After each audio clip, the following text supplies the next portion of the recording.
This is the story of Lauren Lane, a girl who stepped into Hollywood as a child. From a very young age, she became part of a family show called Meet the Johnsons.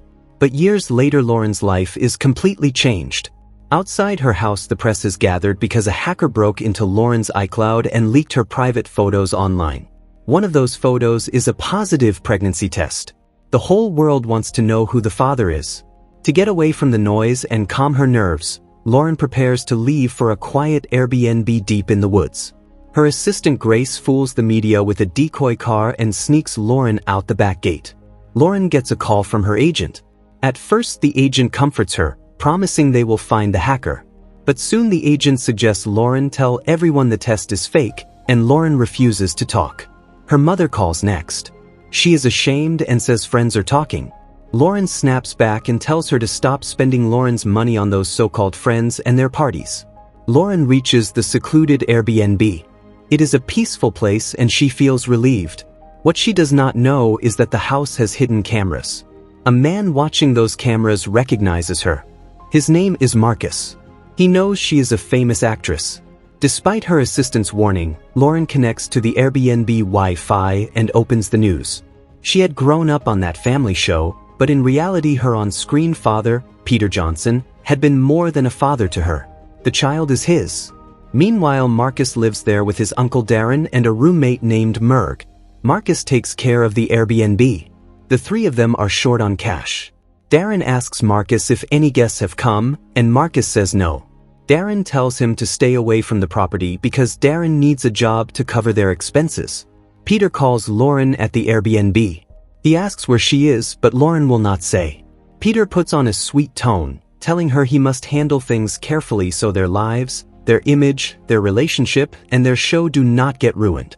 If the pregnancy story comes out, everything will be destroyed. Peter says if it is too late for a pill, I will pay for a house visit. He presses her, wanting to know her location, but she refuses to answer. Peter's temper flares. You and I both know what you are.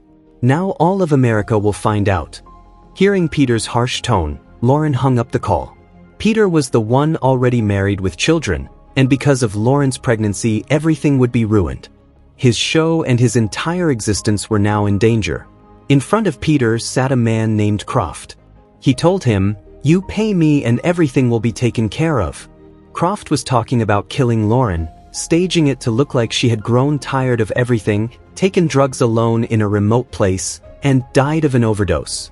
On the other side, Marcus watches Lauren closely. Overwhelmed by incoming calls, Lauren switches off her phone. Marcus falls asleep. Later, Darren checks Marcus's phone and sees that a guest actually arrived. Darren takes Merg and goes to the Airbnb to see. Marcus scrambles to find his phone and understands that Darren and Merg have gone to the Airbnb. Darren and Merg plan to steal some items to sell. Georgie, the dog, smells them and starts barking. Lauren looks up, scared, and realizes someone is in the house. She hides in a room. From inside, she can hear them moving and taking things. Lauren begs, "What do you want?"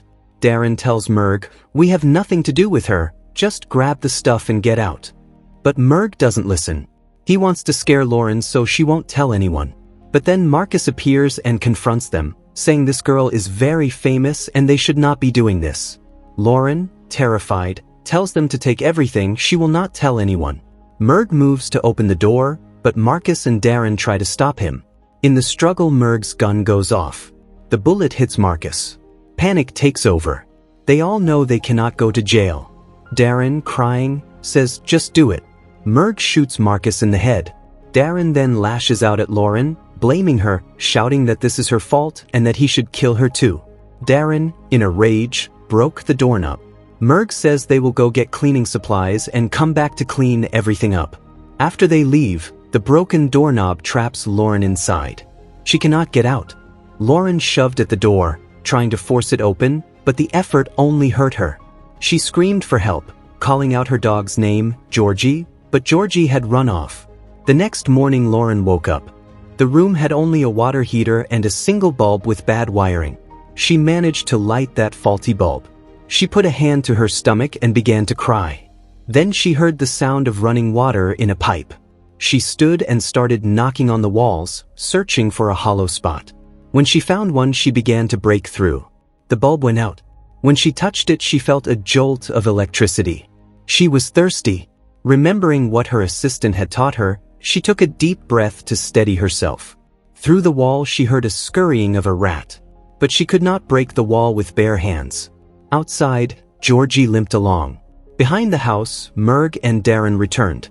From inside, Lauren called out that she could help them. "Take what you need," she said. "I have money. I can make all this go away. I'll tell the police I got stuck here and didn't see anyone.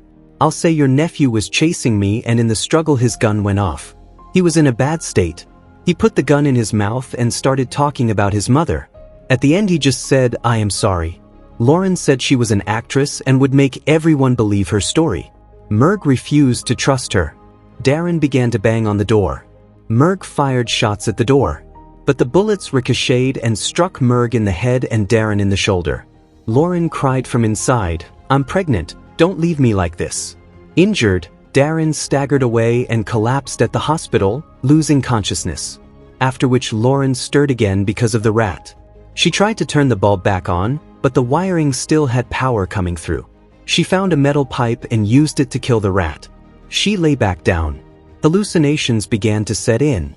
At the hospital, police arrived to speak with Darren. The doctor said Darren had been talking about a trapped pregnant woman, but because of his intoxicated state, they could not be sure whether he meant it or not. Back at the Airbnb, Lauren tried to drink the water dripping from the pipes. She had to lick the water from the floor. She started breaking the wall with the metal pipe and discovered a rat nest inside. Inside that nest was a hammer. But suddenly the overhead water pipe burst and the room began to flood. Meanwhile, Georgie was found by a woman named Loretta. She read the dog's name tag and took Georgie straight to a vet. Loretta rescues dogs like this. She posted Georgie's photo on social media. Meanwhile, Lauren realizes the hollow wall is solid all the way through, so she'll have to find another way out. Police spoke with the owner of Darren's rental. He said one of the three worked at the Airbnb. In Darren's room, officers found a blood-soaked shirt. Loretta's social post quickly got 8,000 likes. People recognized Lauren's dog. Then Croft called Loretta. He said he was a private investigator hired by a man whose friend had lost a dog and asked where exactly she found Georgie. He offered Loretta money for that information. Croft even knew where Loretta worked. Hearing this, Loretta understood that this was not just about a dog. On the other side, Darren finally regained consciousness. Police questioned him about Merg and Marcus. Darren claimed he didn't know anything. He said the gunshot wound on his shoulder was his own fault, that he had angrily fired at a lock. But the police told him they had already sent his blood-soaked shirt to the lab, and soon they would know if it carried anyone else's blood. Now the police needed to track down Marcus's Airbnb. Meanwhile, Lauren used the hammer she had found to start breaking the door hinges. She worked at the nails holding them in place. At the same time, Croft showed up at the vet where Loretta had taken Georgie. He paid the vet, instructing him to call the moment Loretta returned. But the vet secretly phoned Loretta instead, warning her to leave quickly with Georgie because someone had come asking questions about her. Back at the hospital, Darren asked a doctor to take him to the bathroom. Instead, he slipped away. Outside, he stole a car belonging to a pregnant couple and fled. Loretta picked up Georgie, unaware that Croft was nearby waiting for her. Croft began following her. Inside the Airbnb, the water level was rising fast. If Lauren couldn't break through the door soon, the faulty wiring could electrocute her. Just then Georgie began barking.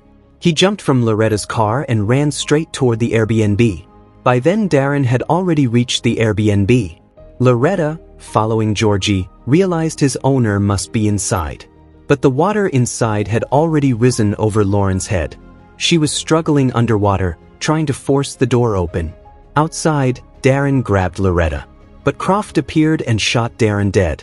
Police had by now tracked Marcus's Airbnb and were on their way. Croft locked Georgie inside his car and entered the house, claiming to be private security. Inside he found bodies, and from the sealed room water was pouring out. Croft called Peter and demanded triple the money now, saying there were even more dead bodies involved. Peter told him to just finish the job. Lauren kept struggling inside until finally the door burst open right on top of Croft, crushing him beneath it. Loretta rushed to pull Lauren up, joking that she might have just squashed her own bodyguard. But Croft fired his gun. Lauren ran, searching for a way out.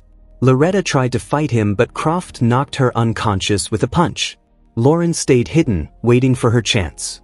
When Croft stepped into the room, she struck him from behind with the metal pipe. His phone began to ring.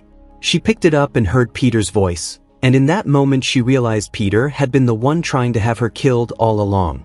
Croft grabbed her by the throat, but Lauren smashed his skull in with the pipe. Blood covered her face, but she and her baby were finally safe. Soon the police arrived. They recognized Lauren immediately. Outside, crowds of media swarmed the Airbnb. Lauren asked for her phone. Loretta wrapped her in a blanket, and Lauren herself uploaded the photo of her positive pregnancy test to social media. After posting it, she even managed to smile in front of the cameras. The scene then shifted to Peter, who was on the phone calling Lauren's story a lie. But police stormed in and arrested him. And with that, friends, this story comes to an end.